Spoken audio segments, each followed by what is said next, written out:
Hello everyone, কেমন আছেন সবাই? আমি এএসএম আছি আপনাদের সাথে। আজকে আপনাদের সাথে যে ক্লাসটি নিয়ে আলোচনা করব সেটার নাম হচ্ছে গ্রাফিক ডিজাইন শুরু করি একটুখানি থিওরি দিয়ে। তার মানে আমরা গ্রাফিক ডিজাইনের যে থিওরিগুলো আছে সেগুলো নিয়ে কথা বলব। সো প্রথমেই যদি আমরা কোয়েশ্চেন করি গ্রাফিক ডিজাইন মানে কি? গ্রাফিক ডিজাইন মানে হচ্ছে দুটো ওয়ার্ডের কম্বিনেশন। একটা হচ্ছে আপনার ক্রিয়েটিভ আইডিয়া এবং আরেকটা হচ্ছে আর্ট। তার মানে আমি যদি একটু সহজ করে বোঝাই তাহলে আপনার যদি ক্রিয়েটিভ আইডিয়াকে আপনি আর্টে এই দুটাকে কম্বাইন করে যদি আপনি একটা মেসেজ আপনার অডিয়েন্সকে দিতে পারেন সেটাকে আমরা গ্রাফিক ডিজাইন বলছি। সো এখন আমরা যে জিনিসটা দেখব সেটা হচ্ছে গ্রাফিক ডিজাইনটা করা হয় অ্যাকচুয়ালি কিভাবে। গ্রাফিক ডিজাইনটা করা হয় একটা প্রসেসের মাধ্যমে বা একটা সাইকেলের মাধ্যমে। এই সাইকেলটা কি একটু জেনে নেই। প্রথমে আপনাকে ব্রিফ দিতে হবে বা আন্ডারস্ট্যান্ডিং দ্য ব্রিফ। আপনি যদি ফার্স্টে গ্রাফিক ডিজাইনের ব্রিফটা বুঝতে পারেন, তার মানে কি নিয়ে আপনাকে গ্রাফিক ডিজাইন করতে হবে, তখন সেটা নিয়ে আপনাকে রিসার্চ করতে হবে। তার মানে রিসার্চ করা হয়ে গেলে তখন আপনি চলে যাবেন ডিজাইন কনসেপ্টে। আপনি রিসার্চ করে ফেলেছেন, এখন আপনি ডিজাইনটা কিভাবে দাঁড় করাবেন সেই কনসেপ্টটা নিয়ে আপনি কাজ করবেন। এরপরে সেই অনুযায়ী আপনি কি করবেন, ডিজাইন প্ল্যানিং করবেন।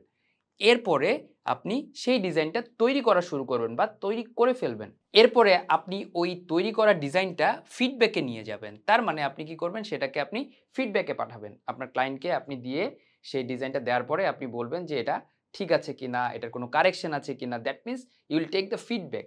যদি ঠিক থাকে তাহলে তো আপনার ডিজাইন ফাইনাল, আর যদি ঠিক না থাকে সেই ক্ষেত্রে আপনি আবার সেম প্রসেসটা ফলো করতে পারেন।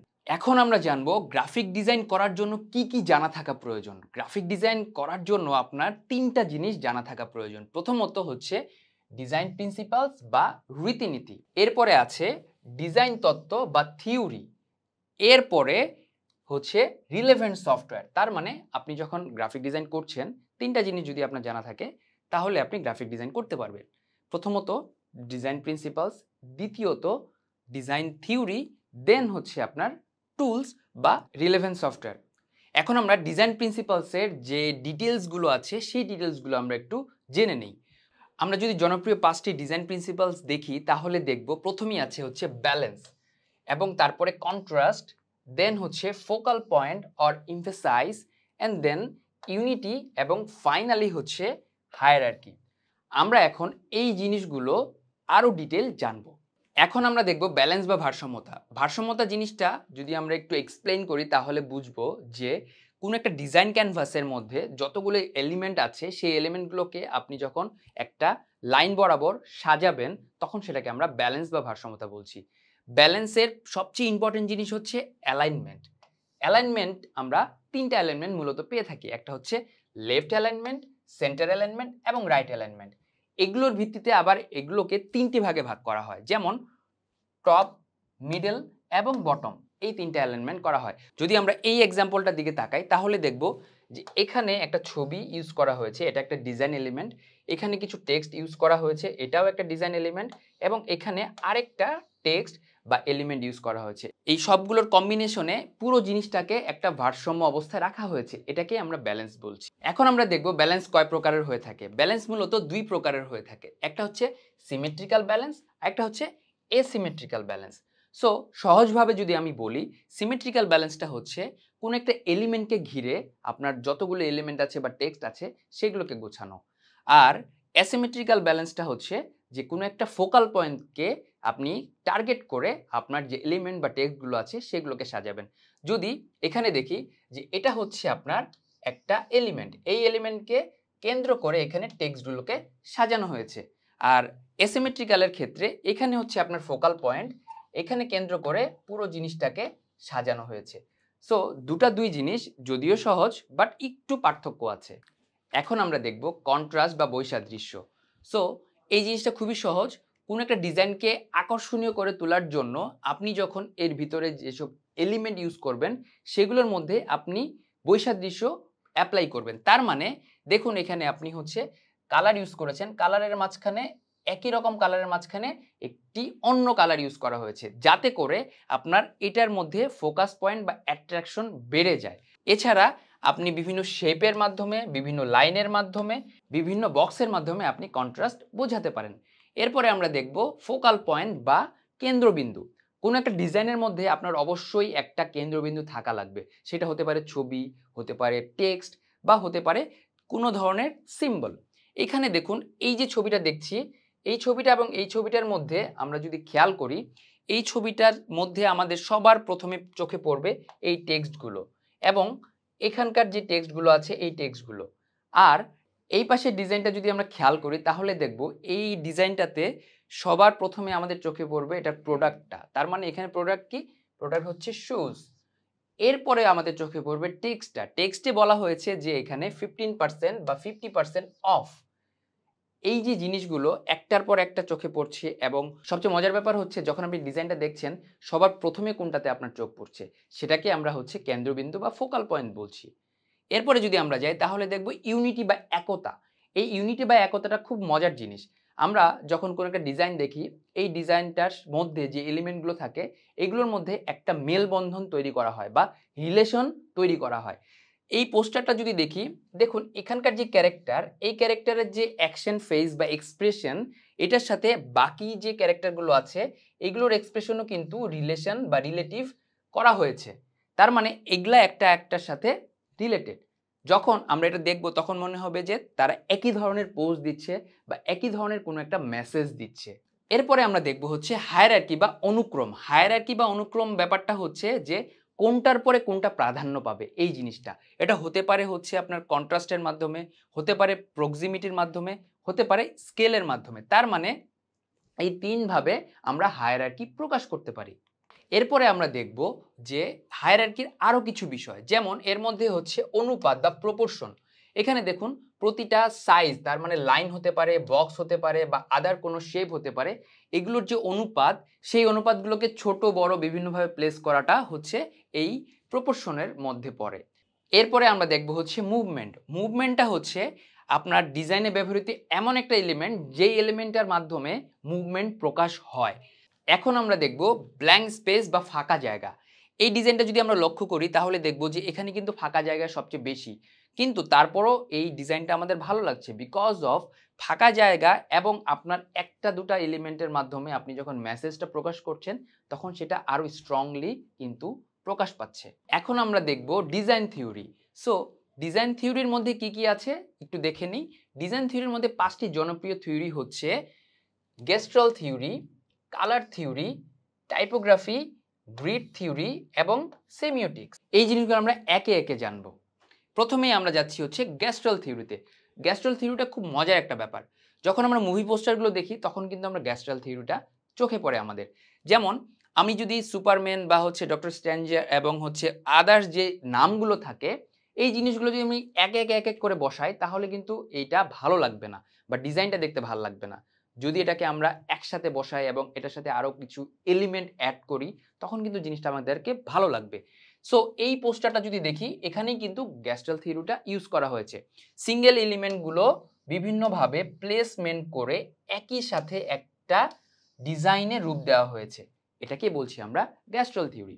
এখন আমরা দেখব সবচেয়ে মজার বিষয়, সেটা হচ্ছে কালার থিওরি। কালার থিওরির মধ্যে আমরা 3 ধরনের কালার দেখতে পাই, একটা হচ্ছে প্রাইমারি কালার, সেকেন্ডারি কালার এবং টারশিয়ারি কালার।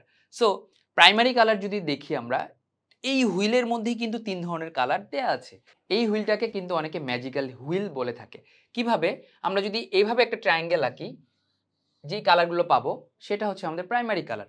যদি ট্রায়াঙ্গেলটাকে আমরা উল্টো করে দেই তাহলে যে কালারটা পাবো সেটা হচ্ছে আমরা বলছি সেকেন্ডারি কালার এবং বাকি যে কালারগুলো থাকছে সেগুলোকে বলছি আমরা টারশিয়ারি কালার।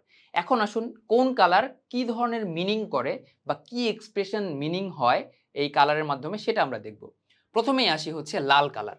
লাল মানে কি? লাল মানে হচ্ছে আবেগ, প্রেম, রাগ ইত্যাদি। এরপরে আসছে হচ্ছে কমলা বা অরেঞ্জ কালার।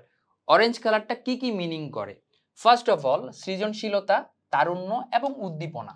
এরপরে থাকছে হলুদ কালার। এটার মাধ্যমে সুখ, আশা, স্বতঃস্ফূর্ততা ইত্যাদি প্রকাশ করে। এছাড়া আসছে হচ্ছে সবুজ কালার। সবুজ কালারের মাধ্যমে আমরা কি কি বুঝতে পারি?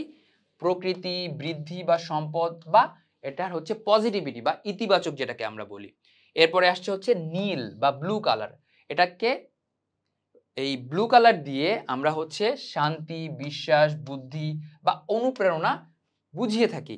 এছাড়া আসছে হচ্ছে পার্পল কালার। পার্পল মানে হচ্ছে বিলাসবহুল বা হচ্ছে মিস্ট্রি বা হচ্ছে অত্যাধিকতা। এছাড়া থাকছে হচ্ছে হোয়াইট কালার। হোয়াইট কালার মানে সবসময় আমরা দেখি বা বুঝি সেটা হচ্ছে শুদ্ধতা, বিশুদ্ধতা, পরিচ্ছন্নতা এবং সরলতা। এই জিনিসগুলো আমরা হোয়াইট কালার দিয়ে বুঝি। তো সাদার পরে আমরা দেখব কালো কালার নিয়ে। কালো কালার দিয়ে কি বোঝায়? কালো কালার দিয়ে প্রথমেই বোঝায় হচ্ছে শক্তি বা ক্ষমতা। এছাড়া বোঝায় এলিগেন্স। তার মানে যখন আমরা ব্ল্যাক কালার দেখি তখন আমরা বুঝতে পারি যে এটা শক্তিশালী কোনো একটা ব্যাপার বা এটা এলিগেন্ট কোনো একটা ব্যাপার। এখন আমরা দেখব হচ্ছে টাইপোগ্রাফি। টাইপোগ্রাফি হচ্ছে ডিজাইনের এমন একটা অভিব্যক্তি যেটার মাধ্যমে আপনি কি করতে পারবেন? একটা লেখাকে বিভিন্ন রকম প্যাটার্নে গুছিয়ে লিখতে পারবেন। লেখার ধরন বুঝেই মানুষজন বুঝে যাবে যে আপনি কি ধরনের কি আবেগ বা হচ্ছে অনুভূতি প্রকাশ করেছেন। তার মানে আমরা যদি এই ধরনের টাইপোগ্রাফি দেখি আমরা কিন্তু ইজিলি বুঝে যাই এটা হচ্ছে লাভ বোঝায়। যদি আমরা এই ধরনের কোনো টাইপোগ্রাফি দেখি আমরা কিন্তু বুঝে যাই এটা হচ্ছে চাইল্ডিশ বা কিডস এর জন্য।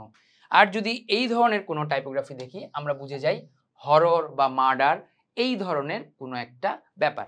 এখন আমরা দেখব হচ্ছে গ্রিড থিওরি। গ্রিড থিওরিটা খুব সহজে প্রকাশ করা যায় গ্রিডের মাধ্যমে। তার মানে আপনি গ্রিডের মধ্যে যদি অ্যালাইনমেন্ট বা শ্রেণীবিন্যাস এবং কনসিস্টেন্সি এবং রিডেবিলিটি এই তিনটা জিনিসকে যদি আপনি ফেলতে পারেন তাহলে কিন্তু আপনার গ্রিড থিওরি ফুলফিল হয়ে যাবে। এখানে আমরা দুটা ডিজাইন দেখছি। এই দুটা ডিজাইনকে যদি আমরা একটু অ্যানালাইসিস করি এখানে দেখব এখানে কিন্তু লাইন আছে। এই লাইনের মধ্যে আমাদের এই যে টেক্সট, ছবি বা হচ্ছে অন্যান্য এলিমেন্টগুলো যে আছে সেই এলিমেন্টগুলোকে ফেলা হয়েছে। এতে করে আমাদের রিডেবিলিটি মেনটেন করা হয়েছে, অ্যালাইনমেন্ট মেনটেন করা হয়েছে এবং কনসিস্টেন্সি মেনটেন করা হয়েছে। সেম ভাবে আমরা যদি পাশের ডিজাইনটাও দেখি সেখানে কিন্তু লাইন ইউজ করা হয়েছে, তার মানে গ্রেড ইউজ করা হয়েছে। এর সাথে আমাদের লেখা তার মানে রিডেবিলিটি এবং সেই সাথে ছবি এবং লেখার যে কনসিস্টেন্সি এটা মেনটেন করা হয়েছে। এই তিনটা জিনিস যখন আপনি মেনটেন করবেন তখন আপনার ডিজাইনে একটা গ্রিড থিওরি অ্যাপ্লাই হয়ে যাবে। এখন আমরা জানবো সেমিওটিক্স নিয়ে। সেমিওটিক্স ব্যাপারটা হচ্ছে কোনো একটা সিম্বল বা হচ্ছে সাইনের ইন্টারপ্রিটেশন। তার মানে কোনো একটা সাইন বা সিম্বল দিয়ে কোনো কিছু বোঝানো বা যা বোঝানো হয়েছে তাকে প্রকাশ করা। যেমন এখানে এই চিহ্নটা দেখলে বা হচ্ছে ফোনের চিহ্নটা দেখলে আমরা বুঝতে পারি এটা হচ্ছে মোবাইলের চিহ্ন বা মোবাইল ফোনের চিহ্ন। আর যদি আমরা এই চিহ্নটা দেখি তাহলে বুঝতে পাই যে এটা ঠিকানা বা লোকেশন বা কোনো একটা অবস্থান। এখন এই চিহ্নটার মাধ্যমে কি বোঝানো হয়েছে? এই চিহ্নটার মাধ্যমে বোঝানো হয়েছে দুটি জিনিস। একটা হচ্ছে স্মাইল এবং এখানে বোঝানো হচ্ছে এ টু জেড। তার মানে অ্যামাজনে এ টু জেড সব ধরনের পণ্য পাওয়া যায়। যদি আমরা এই লোগোটার দিকে তাকাই এখানে কিন্তু একটা ময়ূরের সিম্বল ইউজ করা হয়েছে এবং সেই সাথে কিছু টেক্সট ইউজ করা হয়েছে এবং এই পুরো ব্যাপারটা একটা লোগো হিসেবে কিন্তু রিপ্রেজেন্ট করা হচ্ছে। আরো কিছু থিওরি বা হচ্ছে কনসেপ্ট আছে যেগুলো নিয়ে আপনারা রিসার্চ করতে পারেন। এখন আমরা যে থিওরি বা কনসেপ্টগুলো জানবো সেই থিওরি বা কনসেপ্টগুলো হচ্ছে আপনাদের জানার জন্য বা রিসার্চের জন্য। এগুলো সবসময় আপনাদের ডিজাইনে কিন্তু কাজে লাগবে না। তো জেনে নেই কি কি জিনিস নিয়ে আপনারা রিসার্চ করতে পারেন। প্রথমত হচ্ছে স্কেলিং, দেন হচ্ছে পার্সপেক্টিভ, দেন হচ্ছে ইউজার মেন্টাল মডেল, এছাড়া থাকছে হচ্ছে গোল্ডেন রেশিও, তারপরে থাকছে হচ্ছে মিয়ান্ডার, দেন হচ্ছে এক্সপ্লোশন, প্যাকিং এবং ব্রাঞ্চিং। এই জিনিসগুলো আপনাদের ডিজাইনে খুব একটা কাজে লাগবে না, বাট আপনারা যদি জেনে রাখেন তাহলে কিন্তু আপনার জানার যে পরিধি সেটা কিন্তু বাড়বে। এখন আমরা দেখব গ্রাফিক ডিজাইন করার জন্য আপনার কি কি এক্সপার্টিস বা সফটওয়্যার জানা লাগবে। আপনার যেসব রিলেভেন্ট সফটওয়্যার আপনার জানতে হবে তার মধ্যে প্রথমত থাকছে হচ্ছে অ্যাডোবি ফটোশপ, তারপরে Adobe Illustrator, Adobe InDesign, Lightroom আর আছে ফিগমা। এই পাঁচটা জিনিস বা এই পাঁচটা সফটওয়্যার যদি আপনাদের জানা থাকে তাহলে কিন্তু নিজেকে গ্রাফিক ডিজাইনার হিসাবে আপনি পরিচয় দিতে পারবেন। এখন আমরা এক নজরে কি কি শিখলাম এই জিনিসগুলো একটু দেখে নিব। প্রথমে শিখলাম হচ্ছে ব্যালেন্স, তারপরে শিখলাম কন্ট্রাস্ট, দেন হচ্ছে এমফেসাইজ বা ফোকাল পয়েন্ট, এরপর ইউনিটি এবং হায়ারার্কি। এই জিনিসগুলো আমরা শিখলাম। এরপরে আমরা শিখলাম কিছু প্রিন্সিপালস বা রীতিনীতি, যেমন gestalt theory, colour theory, typography, grid theory এবং সেমিওটিক্স। এই ছিল আমাদের ক্লাসের টপিক। সো দেখা হবে নেক্সট ক্লাসে। ভালো থাকবেন সবাই, সুস্থ থাকবেন। আল্লাহ হাফেজ।